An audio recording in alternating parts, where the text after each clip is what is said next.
अस्सलाम वालेकुम। बड़े ही इंतहाई अफसोस की बात है, ख़ासकर हम मुसलमानों के लिए। वो ये कि हम आज तक तमीज़ नहीं सीख पाए।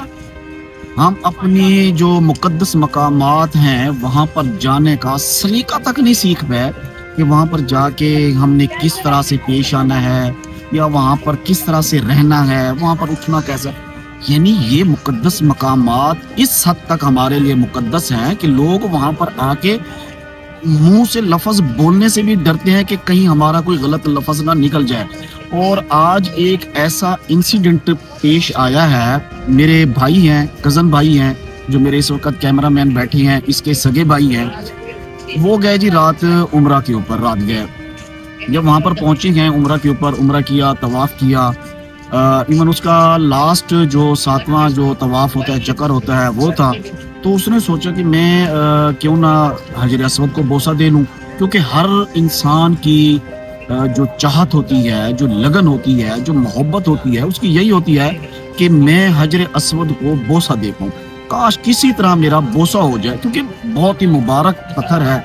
उस मेरे भाई ने ना जब बोसा देने के लिए आगे गया और रश की थोड़ी गहमा-गहमी हुई, तो एक शख्स ने, उसने जो एहराम के साथ बेल्ट बांधा हुआ था ना, जो मेरे भाई ने, तो एक शख्स ने उसके बेल्ट को हाथ में डाला और पकड़ा और बड़ी जबरदस्ती से खींच लिया और बेल्ट उतार कर पीछे भाग दिया।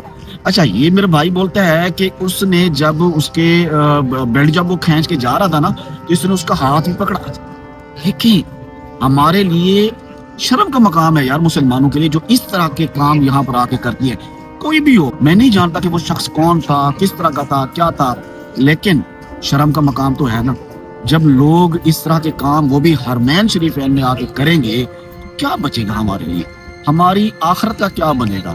बाहर तो चलो जो भी है सो है, लेकिन इस जगह के ऊपर जहाँ पर लोग अपनी आवाज़ों को धीमा कर लेते हैं, जहाँ पर लोग आके अपनी जूतियाँ तक उतार देते हैं कि कहीं हमारे पाँव की जो जूतियों की जो मट्टी है वो ना इस मुबारक जगह पे चली जाए। अच्छा, उसने जब वो बेल्ट खींचा है ना, तो मेरे भाई ने उसके हाथ को पकड़ा है। उसने फिर अपना हाथ भी जबरदस्ती छुड़वाया है और फिर वो भाग गया। अच्छा, उसके बाद मेरा भाई इधर उधर घूमता रहा, फिरता रहा, ढूंढता रहा, क्योंकि उसके अंदर उसका अकामा, उसका ड्राइविंग लाइसेंस, उसके कोई अकद, उसके जो कागजात, यानी इवन जो सऊदी अरब में रहने के लिए और काम करने के लिए जो ज़रूरी कागजात होते हैं, वो उसके अंदर मौजूद थे। अच्छा, वो ढूंढता रहा बेचारा। ढूंढने के बाद इधर उधर जब वो गेट के पास ही पुलिस वाले या जिनके पास सामान होता है ना, यहाँ पर जो सिक्योरिटी इदारे हैं, जो लोग वहाँ पर ड्यूटी पर मामूर होते हैं, उनके पास जब पहुंचा कि मेरा सामान ऐसे से गुम हुआ है, तो उसे सिर्फ एक मोबाइल मिला।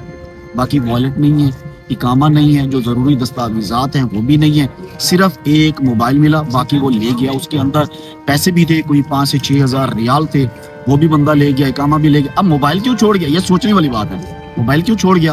क्योंकि उन्हें पता है आजकल बड़ा ही जदीद दौर है, मोबाइल के जरिए लोकेशन ट्रेस कर ली जाएगी।